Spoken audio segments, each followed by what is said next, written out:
Après la pause, une rencontre désagréable avec la police américaine. Là, il me regarde et il dit, là, je sais pas comment sont les policiers au Québec, mais ici, là, c'est bien mieux de pas rire, puis je veux même pas voir un sourire dans ta face parce que je t'embarque dans mon véhicule.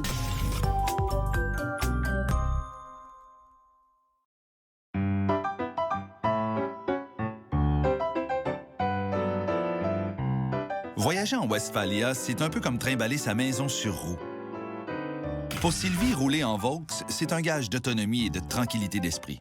Une fois les pépins techniques réglés, c'est la liberté de vagabonder à moindre coût et de pouvoir s'arrêter n'importe où.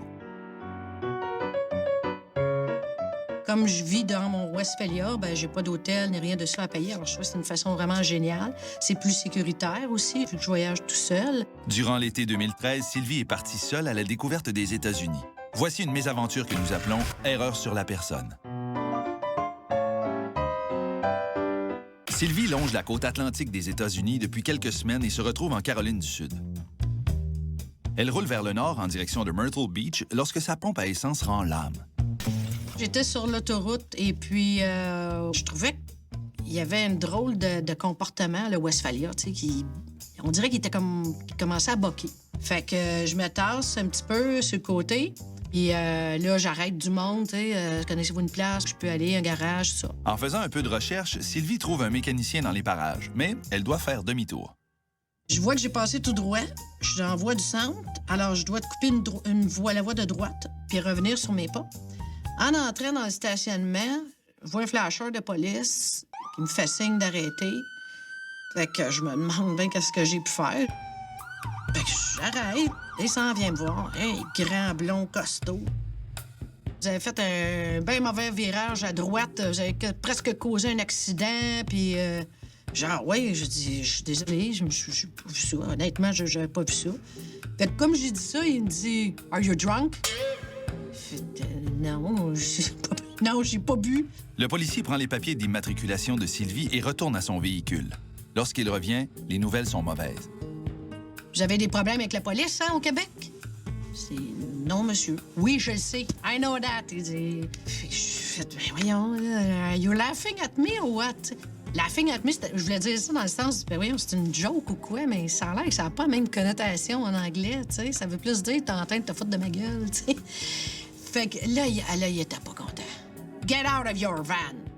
Now.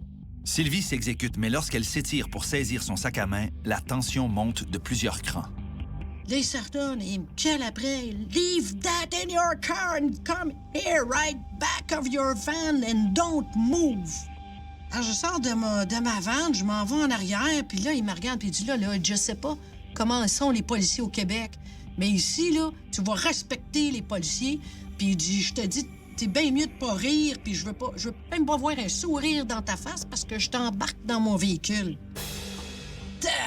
Ouais, j'ai un peu plus sorti son gun. Je passais vraiment comme une criminelle. J'ai l'impression d'être, tu sais, quelqu'un de recherché ou dangereuse, là. J'avais peur. J'avais peur parce que je savais pas qu'est-ce qui m'attendait. Pendant que le policier procède à d'autres vérifications, la voyageuse est terrorisée à l'idée de ce qui l'attend. Je me suis mis la tête dans mes mains comme ça, puis je regardais à terre. Encore là, le temps m'a paru une éternité, là. Mais là, je vois Monique qui débarque de son véhicule, puis il s'en vient vers moi. Fait que je regarde ailleurs, je fais semblant que je le regardais pas. Il me dit « Ah, it's a mistake. C'est une erreur. Le même nom, puis une même date de naissance que toi. » Puis il me donne un billet, c'était juste un avertissement.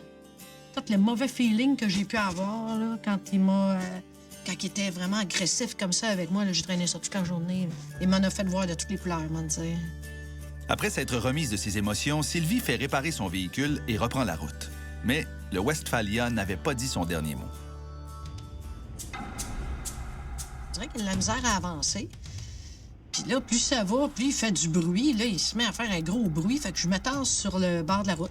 J'appelle AAA, puis quand la remorqueuse arrive, je lui demande « Est-ce que vous avez un endroit à me suggérer? » J'ai l'impression que c'est la transmission qui a un problème. La situation est pire que prévu. Le garagiste annonce que la transmission doit être carrément remplacée et c'est Sylvie qui doit se débrouiller pour en trouver une. Mais, consolation, elle a la permission de camper dans la cour arrière du garage. Là, ça allait plus bien. Là, je commençais à avoir mon voyage.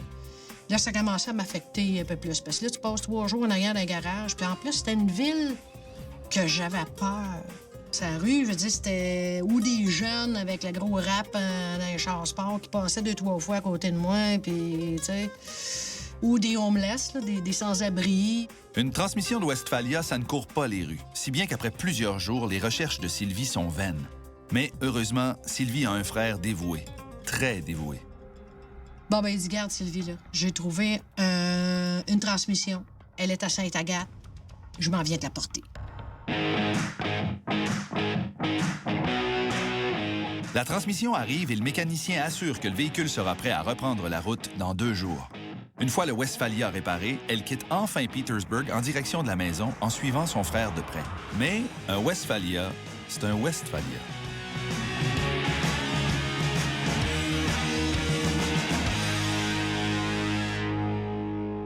Comme de fait, il se met à boquer, là, tu sais, à rouler, puis il prend la bougie, il regarde, c'est des bougies neuves. Elle était pleine d'huile.